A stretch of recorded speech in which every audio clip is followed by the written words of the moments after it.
Muito bom dia para você que acompanha o Canal Rural nessa manhã de quarta-feira. Seja bem-vindo a mais uma edição do Bom Dia Senar Mato Grosso. A gente sempre traz aqui gente que vai dividir conhecimento e informação com você que está do outro lado da tela. E hoje vai ser mais um exemplo disso. Quem está conosco novamente é o Cleonir Andrade, que é instrutor credenciado do Senar Mato Grosso. Já esteve conosco em outras vezes, né? Cleonir, sempre trazendo informação interessante e importante para o produtor, especialmente como o tema de hoje, né, para o momento em que ele enfrenta dificuldades aí por conta da seca a cada ano, né, e claro, pode buscar alternativas. Bom dia, seja bem-vindo. Bom dia, Patrone. Sempre é um prazer estar aqui falando com você, levando a informação para o homem do campo, né? Então, hoje nós vamos falar um pouquinho aí sobre a utilização da irrigação, né, na produção de alimentos para suplementação animal. Perfeito, Cleonir está aqui, ó, Cleonir Andrade Faria Júnior, engenheiro agrônomo, doutor em agronomia, né? E claro, como eu disse anteriormente, instrutor credenciado junto ao Senar Mato Grosso. E aí você fala sobre o uso da irrigação. A gente costuma ver, né, nesse período mais seco do ano, mais crítico, né, um grande sofrimento na pecuária por conta da falta de pastagem, aquele que fica mais dependente disso. Aqui pode estar uma alternativa extremamente viável, né, esse investimento para driblar esse momento e também buscar renda aí. Perfeito, Patrone. A utilização da irrigação, né, vamos dizer, não só na pecuária, mas na agricultura também, né? Então, ela é um caminho que o produtor pode percorrer para suprir o quê? Suprir essa má ou falta de distribuição, né? Má distribuição ou falta de chuva. Então, a gente sempre traz conteúdos ligados à irrigação para quê? Para o produtor poder potencializar a sua produção e também que passe de forma, vamos dizer assim, mais ileso possível esse período da seca, né? Nós temos o seguinte, patrão, existem pesquisas que são desenvolvidas pela Agência Nacional das Águas, a ANA, que demonstram o seguinte, que a irrigação, ela pode propiciar um aumento em produtividade, quando a gente pensa em produtividade física, de até 3 vezes. Ou seja, o que eu consigo produzir em 1 hectare irrigado, em produtividade física, eu necessitaria pelo menos de 3 hectares em sequeiro. E quando a gente pensa em produtividade econômica, esse valor sobe ainda mais, ou seja, 1 hectare irrigado, ela me dá o retorno econômico que necessitaria de 7 hectares em sequeiro. Isso é óbvio, desde que utilizando a irrigação de forma eficiente, eficaz, né? E a gente, às vezes ocorre muito esse erro, é um erro corriqueiro do produtor, que às vezes o produtor pensa o seguinte, eu tenho uma área que é mais fraca, eu tenho uma área que é de menor fertilidade, eu vou investir lá e vou colocar uma irrigação para potencializar. E esse vai ao contrário do que a gente preza, né, na técnica. Ou seja, eu tenho que aproveitar os melhores espaços, as minhas melhores áreas para mim ter maior produtividade. Então, quando eu vou pensar em irrigação, eu vou pensar realmente naquela área que já está corrigida, numa área que eu já tenho condições para quê? Potencializar ainda mais aquela potencial produtivo. Essa é uma dica muito importante que você traz aqui, né, Cleonir? De fato, é muito comum ouvir isso que você disse. Olha, eu tenho uma área que é mais judiada, é mais fraquinha, vou acabar investindo em irrigação para fazer ela se tornar mais produtiva também. Quando a ótica deveria ser ao contrário, né? Escolher as melhores áreas para potencializar ainda mais aquelas áreas e ter um retorno ainda maior, né? Perfeito. Então, a irrigação, a gente fala sempre que a irrigação é uma das técnicas que mais propicia acréscimo em produtividade. Isso quando os outros fatores já se encontram em níveis adequados, né? Então, a gente sempre tem que buscar esses investimentos maiores que propiciam maior ganho em produtividade nas nossas melhores áreas, né? Perfeito. E aí a gente tem um conceito de irrigação, né? Que às vezes a gente fala em irrigação, mas para a gente entender o que é irrigação. Que a irrigação é fornecer água artificial para as plantas em quantidade e no momento em que ela necessita, visando suprir falta ou má distribuição de chuva. Então a irrigação demanda de critérios. Então a gente tem que ter critérios para ser considerada irrigação. Eu tenho que fornecer água na quantidade correta, no momento em que a planta necessita, com uniformidade, com eficiência. Então, quando a gente pensa em irrigação, a gente não pode confundir irrigação com molhamento, vamos dizer assim, né? Porque a irrigação ela segue critérios. E quando eu tenho critérios, aqueles critérios têm que ser atendidos para que eu realize aquela atividade com eficiência. Não adianta nada um produtor investir em um sistema de irrigação extremamente tecnológico, mas se ele não faz o manejo de forma adequada. Isso não vai trazer aquela rentabilidade esperada. Perfeito. E aí, eu trouxe esse gráfico para a gente visualizar, um gráfico que representa muito o comportamento de precipitação no nosso estado, né? Em que a gente consegue visualizar 2 estações muito bem definidas, né? Uma estação chuvosa, que vai ali de outubro, novembro até março, né? e uma estação de seca que vai ali de abril a setembro, né?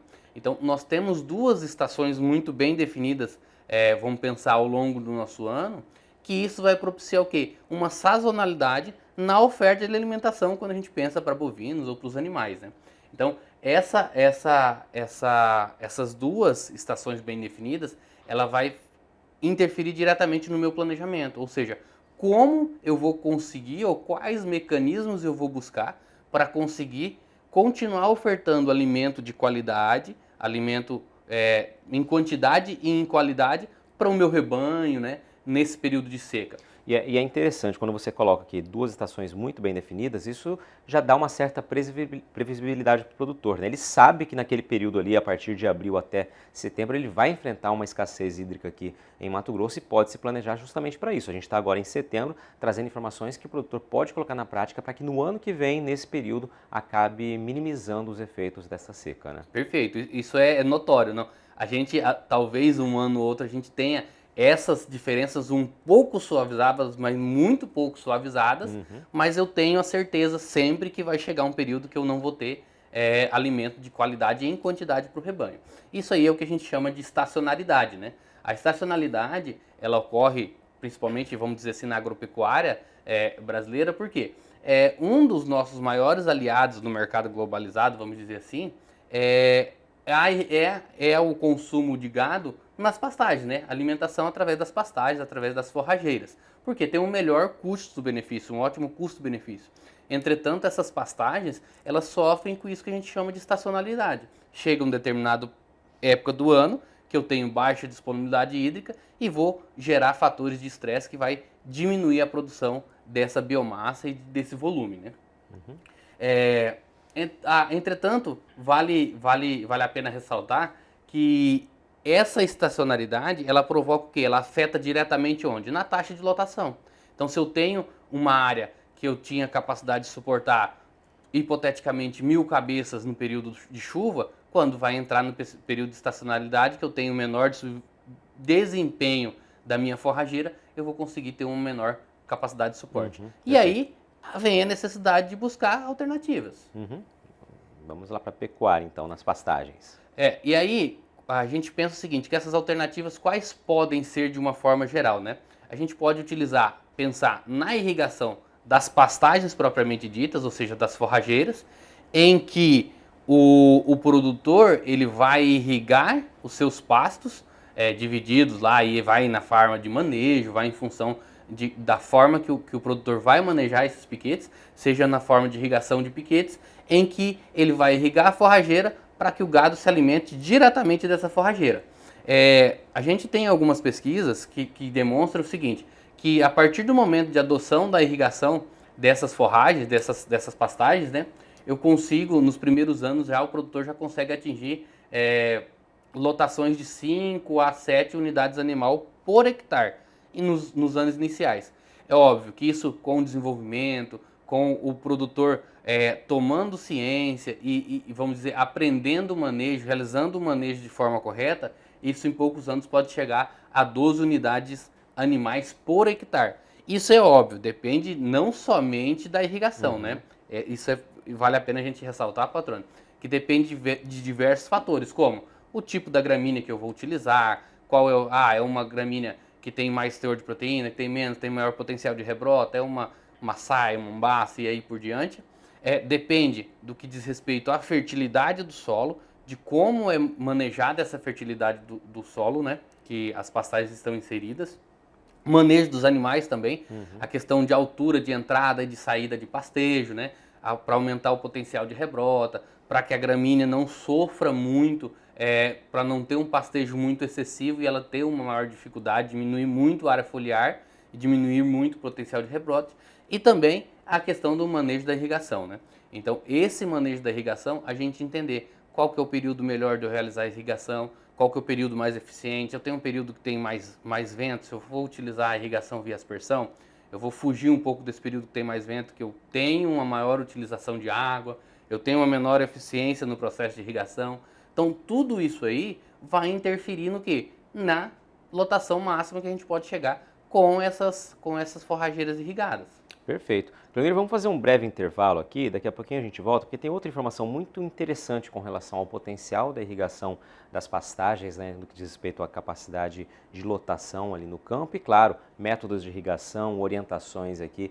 Está recheado esse programa e você continue com a gente. Rapidinho a gente vai para o intervalo e já volta direto aqui de Cuiabá, estúdio do Canal Rural.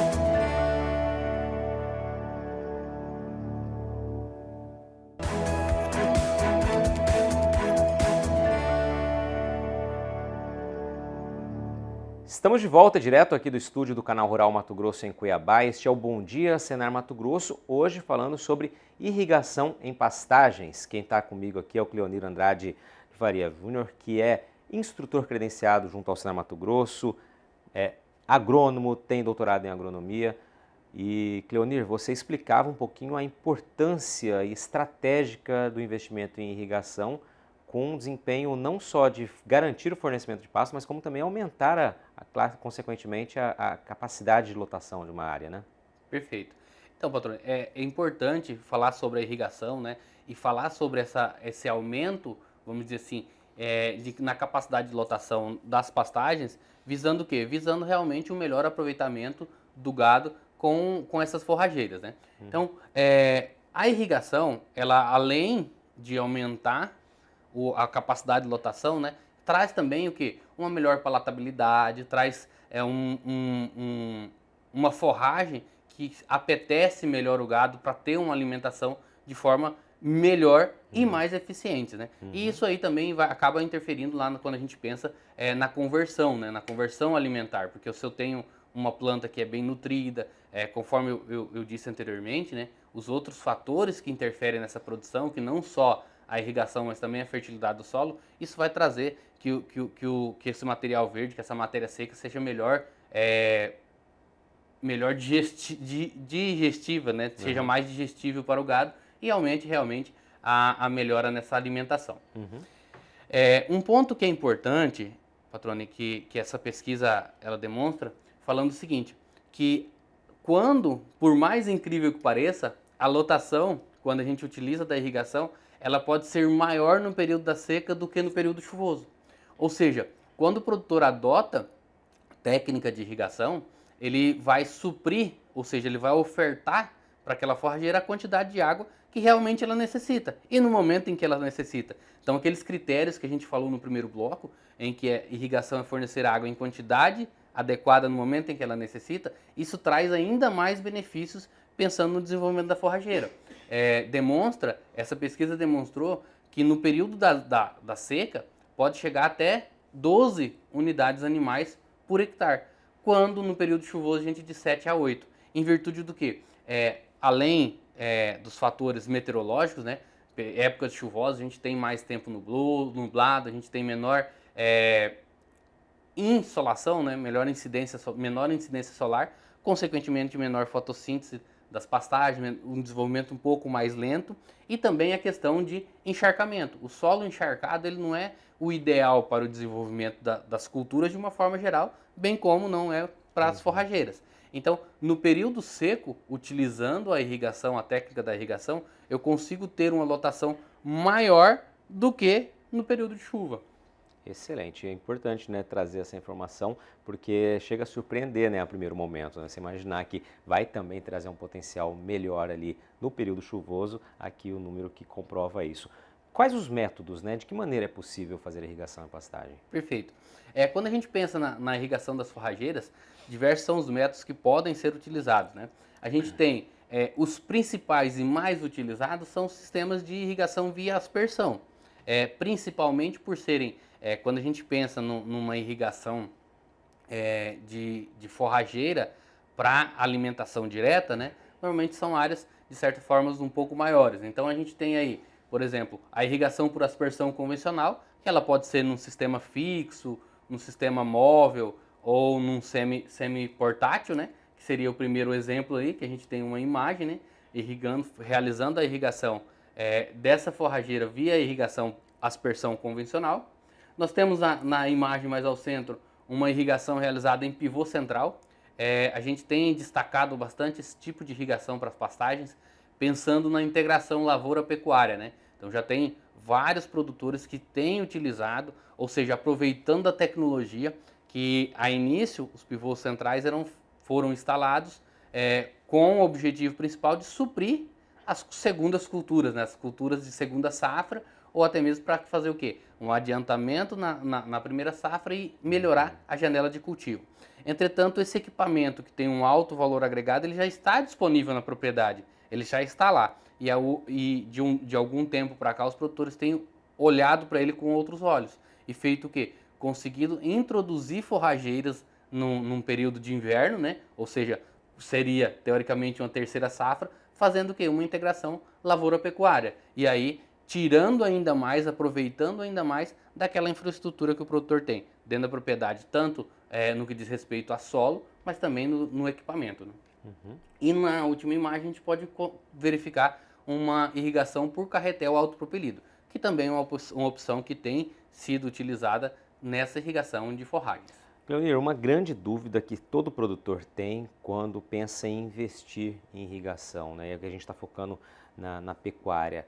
Vale a pena esse investimento diante dos custos? Os resultados você mostrou ali, né? Com tudo muito bem manejado, né? Seguindo toda a cartilha recomendada, os números aparecem. Agora, esse investimento te traz um retorno realmente? Com certeza, patrão. O investimento na irrigação, ele é um investimento, de certa forma, não é barato, né? Hoje a gente estima aí na faixa de 10 a 15 mil reais por hectare o necessário para fazer um investimento em irrigação. Então não é um investimento barato, entretanto que tem uma taxa de retorno muito rápida. A gente alcança produtividades muitas vezes inesperadas ou surpreendentes. Em virtude do quê? Em virtude daquela cultura, daquela planta, daquela forrageira realmente não sofrer com o estresse, né? Porque a gente tem, além do estresse hídrico, existe outro estresse nutricional, estresse provocados pelo atraque de pragas e doenças, que o manejo da irrigação de forma correta pode nos auxiliar até mesmo nesses outros fatores. Legal. Você trouxe mais alguns pontos aqui falando um pouquinho sobre silagem também, né? Perfeito. A gente falou então que uma das alternativas seria essa irrigação dos capins, né, para pastejo direto. E outra forma que a gente pode utilizar da irrigação, pensando na estacionalidade das pastagens, seria a utilização de produção de silagem, né? A silagem ela pode ser produzida de diversos vegetais. A gente tem aí milho, sorgo, cana-de-açúcar e, vamos dizer assim, de forma um pouco mais atual, o BRS capiaçu, né, que é um capim elefante, uma cultivar desenvolvida pela Embrapa, que tem ganhado um destaque muito interessante nos últimos anos, em virtude do seu potencial produtivo e outros fatores, certo? Lembrando, ali a gente consegue fazer uma diferença, por exemplo, milho, sorgo, cana-de-açúcar, normalmente podem ser utilizados para silagem e normalmente cultivados em época de sequeiro. Produzo milho, colho, ensilo e vou utilizar na época da seca. O capiaçu ele também pode ser produzido em época de sequeiro. Eu vou fazer as colheitas, talvez não vai possibilitar 3 a 4 cortes, como é possível com a irrigação, mas que eu consigo armazenar. Entretanto, ele por ser uma cultura de vários cortes anuais, aplicando a irrigação eu consigo potencializar a sua produção e colher durante várias vezes. Vamos adiante então?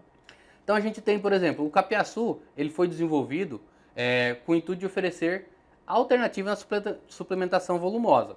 A Embrapa desenvolveu a cultivar a partir do capim elefante, com elevado potencial para produção e bom valor nutritivo, visando a utilização na forma de silagem ou picado verde. Então o BRS capiaçu ele pode ser oferecido tanto na forma picado verde como em silagem, né? E aí aqui só para contextualizar a gente trouxe algumas informações, né, em relação ao BRS capiaçu, né, que é uma planta que tem aí comprimento entre enódios de 16 centímetros aproximadamente, largura da folha de 5 centímetros, comprimento das folhas de 106 centímetros, isso mais para contextualizar a planta, né? E ela é uma planta de porte alto, que ela pode atingir até 4,20 metros de altura. E isso às vezes tem alguma interferência na forma de realizar essa irrigação. Tá? Aí é onde vem o ponto, vamos dizer assim, mais importante, pensando no capiaçu. Se a gente pensar em cortes, 4 cortes por ano, que é possível realizar até 4 cortes por ano no capiaçu, cortes entre 90 dias, nós conseguimos aí uma produção de matéria natural na casa de 400 toneladas por hectare ano, realizando 4 cortes. Então, o capim, ou capiaçu, o BRS capiaçu, ele expressa um potencial muito grande principalmente quando irrigado, né? E aí, quando a gente pensa nessa irrigação do capiaçu, a gente tem diversos métodos que podem ser utilizados para essa irrigação.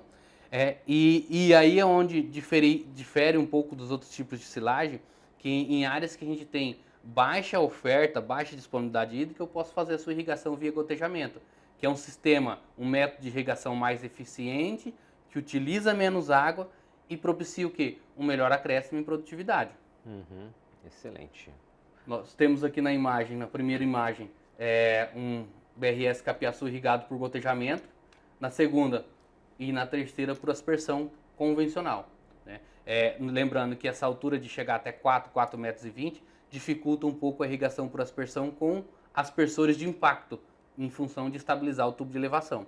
Entretanto, existem hoje já tecnologias que favorecem a utilização da irrigação por aspersão por outros tipos de emissores. Perfeito. Para a gente fechar aqui, Cleonir, nosso tempo está acabando, você trouxe mais uma imagem ali que fala justamente de como ensilar esse material. Perfeito. Essa matéria-prima. E o BRS capiaçu ele pode ser ensilado assim como outra silagem, seja em silo bag, seja em trincheira, seja em sacos, e isso possibilita o seu armazenamento por um longo período de tempo. Legal, Cleonir, obrigado mais uma vez pela sua participação. O tempo sempre fica curto, né, quando tem muita informação, como foi o caso de hoje. Parabéns pelo trabalho, toda a equipe do Senar. Lembrando que o produtor que tiver dúvida pode procurar o Sindicato Rural, procurar a equipe do Senar, está lá o Cleonir e os outros instrutores para esclarecer, né, de fato esse tema, né, e irrigação como um todo, né, Cleonir? Perfeito, patrônio. Nós temos uma série de treinamentos, procure o Sindicato Rural e venha ser capacitado pelo Senar. Maravilha, obrigado mais uma vez, obrigado a você que nos acompanhou nessa quarta-feira. Fiquem bem, até a próxima semana.